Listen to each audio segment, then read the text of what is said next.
Hey guys, Dadtix here, back with some more Cyberpunk 2077 gameplay and news. Today, PlayStation 4 and 5 footage dropped and we're going to dive into what we're seeing and how it looks. Early on in the week, as many of you heard, the physical copies of the game were found out in the wild and a few people illegally got their hands on them. There was a set of extremely high individuals who released some footage at the start of the Nomad life path, but did nothing but run into trees and talk crap. So it seems CD Projekt Red thought, why not show some of the Nomad prologue? I'll also compare PlayStation footage against the PC footage we've already seen.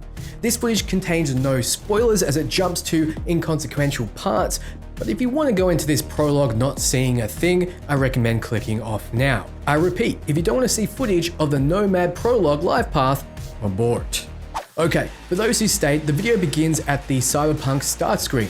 Beyond this, you can select a new game, load game, options and more, but it skips right ahead to the start of a new game where you select V's life path. This is probably the most important choice when creating your character, as even putting points into the wrong attribute can be made up for. And this, your appearance, will only be seen when driving, in some mirrors and in the menus, though what we're seeing now is some new hairstyles. There are two color layers when it comes to some hairstyles, as you can see here. Personally, I feel the mullet suits a Nomad redneck. Before the Nomad part kicks in, they play some simple driving through Night City in order to buffer those who perhaps don't want to see Nomad footage. I'll take this opportunity to point out that you can buy the game for PlayStation 4 and then play it on PlayStation 5, and it's the same with Xbox. However, an actual upgrade patch will be available next year. Right now, frankly, even running on a PlayStation 5 doesn't look nearly as good as it does on PC. Also, one of the game's designers mentioned that he just completed a certain quest in Cyberpunk 2077, and while he doesn't usually get emotional playing games, he had to pause and take a breather after this one. It seems the game is going to be an emotional roller coaster, but I really don't expect anything less. When asked if it's the same level of emotions as the Bloody Baron storyline, he said similar, but more personal. It needs to be experienced. So this is right at the beginning of the Nomad life path, one instance of seeing your character in a mirror. Also on the mirror are infographics suggesting that V was editing himself here during the character creator sequence. You notice V ripping off his Nomad clan badge, suggesting he's out on his own. We've seen this particular sequence many times. It looks like you get the dialogue options when you walk close enough to the mechanic. One such option is to push him aside and fix the car yourself. This is a perfect opportunity to compare the older PC footage we got, which no doubt since has improved, with the newer PS4 Pro footage. I'll leave you to make your minds up about it. Electric coupling module. You said it was nothing serious when I came in. You said you were sure. Guess I was wrong. Can always look for another shop where they won't ask a lone nomad why he's hugging the border. That's fine. Step aside. What? Got any idea what to do? I'm gonna bypass the coupling and rig a hot wire. Compressor will run on and on. Could seize up. Did anyone ask your opinion?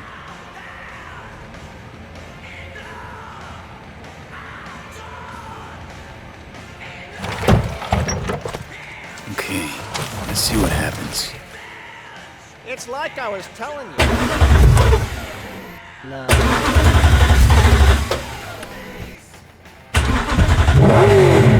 Not shabby at all. Question's how long it'll last you. That'll get me.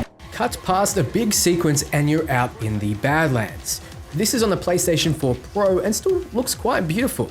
At this stage you have Jackie with you and you're both on a job together to drive to the border. The player switches between third and first person views so you get an idea of how they play.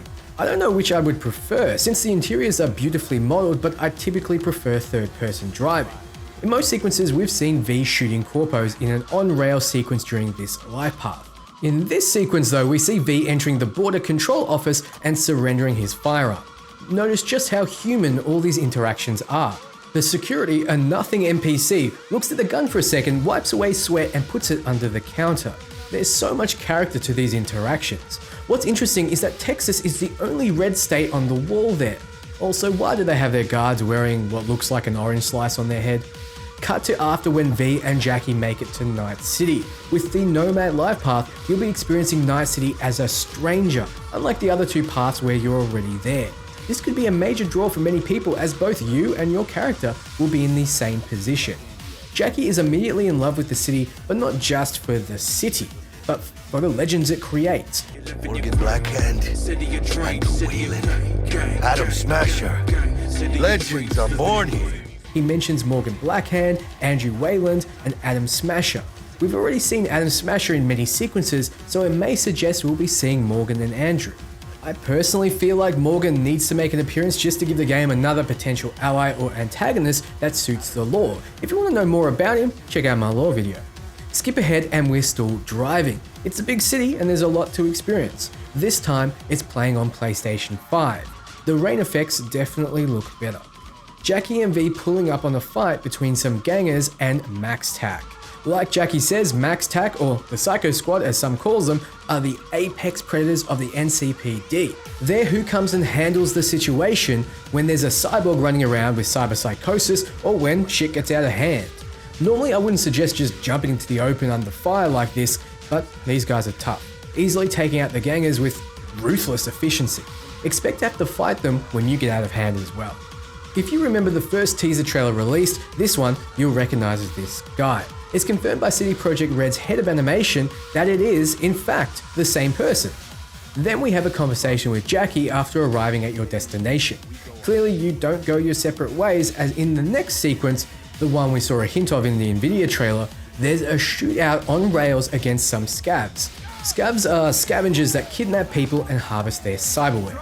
I'm not sure how much driving is affecting how accurate this player is, but they seem to be missing a lot. Look, no judgment here, I suck at aiming on controllers too.